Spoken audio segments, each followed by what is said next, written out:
Yo, people, what's up? It's your boy Oscar here, and today's a very special day.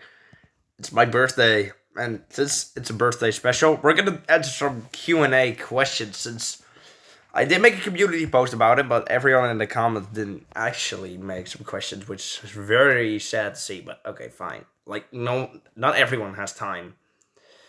So I did ask some of my friends on Discord if they have a question for my Q&A, and boy, I have like three good questions for you. But before I speak about it, before I go answer the questions, the data mines have been out for Fire Emblem Heroes for the with Trey Banner, and boy oh boy, we're gonna fight Plumeria again. Look forward, it's going pretty boring in a boring direction, which sucks because I hate Plumeria. And I mean, Plumeria is fine as a character. I love her as a character, but she's like all humans are like vulgar or vulgar or something. I don't know. I don't know how to pronounce that. But we're gonna fight her, and she's an Arcade Blue Tome. So we're gonna fight. So we're gonna see how that's gonna go. Feature in the new Hero Summoning event this month. But enough chit chat about Fire Emblem. Y'all here for the questions. I know you've been here for the questions, of course. And if you want me to answer a question on probably Halloween, maybe that's gonna be our next very big celebration. You can leave a question with the comments if you have a Halloween question, and I'll answer it. So the first question I have is brought by a Tristan, a good friend of mine and a good friend of Ochtendjas. Shout out to him. And he asked, what Fire Emblem game was the first one you played? Shoo, that's a difficult one. See, cause I played a lot of Fire Emblem games, but my real first one was Fire Emblem Fates Conquest, and I really didn't understand the mechanics and stuff yet pretty well. But my first Fire Emblem game was Fire Emblem Warriors, on the normal version with Rowan and you know the one. That was my real first Fire Emblem. After that, I started playing more Fire Emblem games. Like I started playing Fates, Conquest, Birthright. Still need to buy Revelation, but I don't have the chance anymore. I played Fire Emblem, Shadows of Valentia. I played Three Houses. I played Three Hopes. I played Engage. I played what games did I play? I don't know. I don't know what other Fire Emblem games I played, but I did play Fire Emblem Fates Birthright and Fate and Conquest. I played Engage. I played Three Houses. I played Shadows of Valentia. I think I did play Blazing Blade as well. It was a very fun game. Um, yeah, thank you very much for that question. I really appreciate it. The next one's coming by Kill Mario, actual Kill Mario, my good Xenoblade friend, and he asked which Xenoblade game was your favorite, excluding the DLC. Oh boy, that's gonna be a tough one. It's gonna be a tie between Xenoblade 2 and 3, because like Xenoblade 1. I mean, I get it. Fiora, Shulk, Dunban, how do you call her again? Melia, Ricky, um, how do you call the guy again? I forgot the leader of Mechonis. But Xenoblade 1, I think personally, in my opinion, it was a pretty good game. Like, I enjoyed it pretty well. Like the first game, I really enjoyed it. I really enjoyed the game because like at some point you would think like you would fight Mechonis, and then you're gonna go fight like people of Bionis, and you think like, huh, wait, what game am I playing now exactly? We're gonna do like a whole marathon on it, so you'll all be able to see me playing that game too soon on the channel after my room is like done. But you'll know that. So Xenoblade 2, I also played that game as well.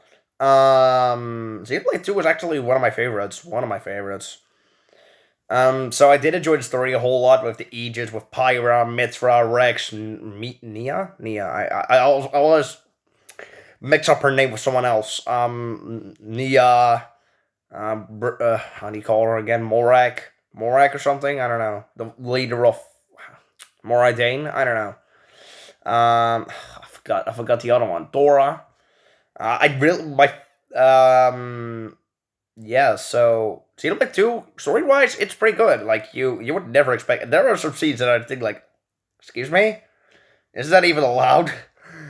Like Nintendo really went all out with that game too. Like I have to put it, I have to give it to him. Like that's definitely one of my favorites. Xenoblade 3 was definitely number one in my favorite. Like in my opinion, like Xenoblade 3, the story, it blew me away. Like literally the scene where like if you know what I'm talking about, if you play Xenoblade 3, you know what I'm talking about. It's the scene that where Mio was captured, along with the whole gang of Noah, Senna, how do I also get the other three, Lance. I don't know, Uni and Taron. No, I forget the other one. That's so dumb. But that scene that where Mio had to sacrifice herself just to make sure the others are safe, literally made me tear it up. Like that scene. Oh, a game never made me cry, but that it definitely deserves. It definitely deserves spot on. Like I was blown away. I was literally blown away by the whole story. Of course, the bosses. I really like the bosses as well. Like I like definitely like the whole Mobius, Ouroboros. Not talking about the Fire Emblem heroes, of course. We know that's Ouroboros too, but we're not going to talk about that yet. But yeah, I really enjoyed Xenoblade 1. So if I have to put like a tier list of it, I would definitely put Xenoblade 3 on like number 1. Xenoblade 2 is definitely going to take the second spot. Xenoblade 1 is definitely going to take the third spot. Like, sad to see, but fine. But thank you very much for that question, Kel Mario. I appreciate it. And then I have a good old friend of mine who asked also a question, Nate Dawn, a popular streamer on Twitch. And he asked, what are your favorite protagonists from Xenoblade, from every Xenoblade game? Included the DLC, so I have to include the DLC too. So for the record, I never played Futures Connected from Xenoblade 1. I never played Futures Redeemed. I will try to do that like soon. And I never played Thorn on the Golden Country. Like I never played those DLCs. But if I have to pick from Xenoblade 1, it has to be like I forgot Egiel. That was his name, from the leader of Mechonis. Egiel. Egiel is definitely my favorite villain of Xenoblade 1. Like he was like Fafnir's dad. Like that has to be in my opinion. That's literally like Fafnir's dad in a nutshell. As for like the other guys, like Dunban was definitely my favorite. Fiora was really my favorite. Shulk was also my favorite. Like Shulk and Fiora, like, oh, that's so cute when you see those two. Like, oh, that really lifted my spirit. Like, that's so cute. Like, there's nothing cuter than that. Or at least you have cats, but that's fine. That's still cuter than that. For Xenoblade 2, ooh, let's talk about the villains first. So definitely my favorite villain was definitely Jin. Jin was definitely my favorite. Cause he was like he was once like on the side of Mitra and Pyra, of course, because like Pyra's part of it. You know that. If you play Xenoblade 2, you know exactly what I mean. But Jin was once an ally of them, and he just chose Malos instead, and I was like, okay, that's odd. And he was always like disliked fighting and stuff, but now he just ricochets everyone with his blade. Like that literally gave me trouble. And like if you fight him, his true form in like how do you call it? Tantal? Don't remember. Tantal or something. He is definitely a menace. He's gonna be a real menace. Definitely Malos was one of my favorite villains of Xenoblade 2. Like he was one of my favorites. Like he was just Xenoblade 2 has also like a lot of swearing, so if little kids are gonna watch my whole marathon, then please ask your parents first if that's okay. Like it has a lot of swearing, and I'm probably gonna swear too. Oh man. But yeah, Malos was definitely my favorite. I also liked Akon. I forgot the one of the retainers of how do you call him again? Akon? I don't know.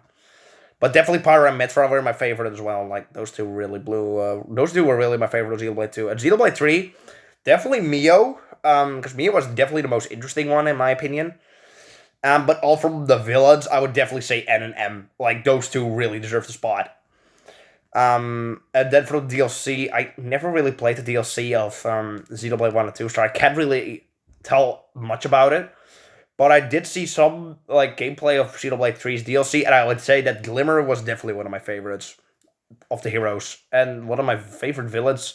I mean, N is still there, so he still takes a spot there. Like, he is still a crazy villain. You're gonna see that soon on my channel. I'm gonna play Xenoblade 3 probably after Engage, and probably after Tears of the Kingdom as well. Anywho, thank you very much for your questions. Yeah, I'm gonna try to make sure the wind strike video is ready to go as soon as possible, and I'll see you probably Friday. Probably Friday. We'll see. Anywho, that's gonna do it for this episode, y'all. See ya.